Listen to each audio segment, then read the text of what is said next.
تیرے ضمیر نے باطل کے خلاف اندر سے آواز اٹھائی اور تو کھڑا رہا اور تو نے میری شخصیت نہیں دیکھی، میرا مقام نہیں دیکھا، میرا مرتبہ نہیں دیکھا، میرے فرمان کی اہمیت تو نے نہیں دیکھی، اور تیرے ضمیر نے اندر سے تجھے کھڑا کر دیا اور کہا نہیں جانا، یہ کام نہیں کرنا، چاہے رہبر کہے، چاہے گرو کہے، چاہے قبلہ کہے، چاہے کعبہ کہے، جو بھی کہے، حکم باطل ہے۔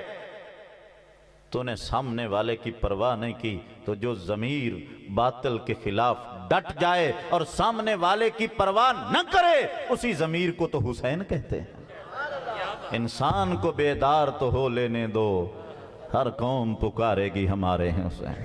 حسین کا نام مٹنے کے لیے آیا ہے۔ انہوں نے 11 محرم کو رسول اللہ کی بیٹیوں کو قید کر لیا اور امام زین العابدین کو بھی باندھ لیا اونٹ کی ننگی پشت پہ، اور باندھ کے رسیوں سے جب جانے لگے نا، ایک ٹبا آیا کربلا، اتھو سارا کربلا دا منظر نظر ہوندا۔ اج بھی وہ ٹبا ہے، ٹبا تو کوئی نہیں رہ گیا، ہن اتھے عمارت بن گئی ہے۔ البتہ وہاں سے کھڑے ہو کے دیکھو نا تو کربلا کا سارا نقشہ بنتا ہے۔ میں نے وہاں سارا جغرافیائی پھر کے کربلا میں قبلہ سارا نقشہ بنایا ہے۔ میں نے فرات دیکھی ہے، وہاں اس کے پانی کے نیچے زمین کی مٹی نظر آتی ہے اور فرات بہہ رہی تھی اور شرمندہ ہو کے بہہ رہی تھی۔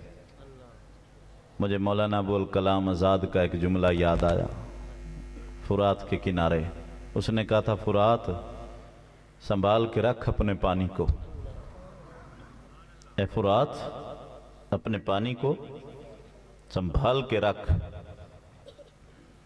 حسین کے اشکوں نے حسین کے قدموں پہ اپنے اشکوں کی ایسی فراتیں بہائی ہیں کہ اگر وہ جمع ہو جائیں تو تو ان میں ڈوب کے مر جائے۔ وہ اتنا پانی بن جائے جتنا نذرانہ اشکوں نے پیش کر دیا آنسوں کا۔ اگر وہ پانی جمع ہو جائے تو اے فرات تو اس میں ڈوب کے مر جائے، سنبھال کے رکھ اپنے پانی کو۔ کتنا بڑا جملہ ہے۔ تو وہاں ٹبا ہے، اللہ تعالیٰ سارے نو لائے جاوے، جاون دا منظر ویکھن دین یار، کوئی تاریخ دا واقف ہوئے تا سارا پتہ لگتا ہے۔ تو وہاں ایک ٹیلا آیا، اس وقت حضرت زینب پھٹ پڑی، جو کربلا میں نہیں پھٹی، اس وقت پھٹ پڑی جب گزری نا امام کی لاش سے کٹا ہوا سر، تیروں کی بارش، 19 تیر پیوست ہوئے امام کے جسم سے، 33 نیزے لگے، 34 تلواریں۔ 33 34 کا عدد بھی کیا ہے یار۔ حضرت سیدہ فاطمہ کنیز لینے گئی تھی حضور سے، تو فرمایا چھڑ بیٹی کنیزانو، ہر نماز تو بعد 33 واری سبحان اللہ، 33 واری الحمدللہ، اور 34 واری اللہ اکبر پڑھ لیا کرے، سب کچھ ہے۔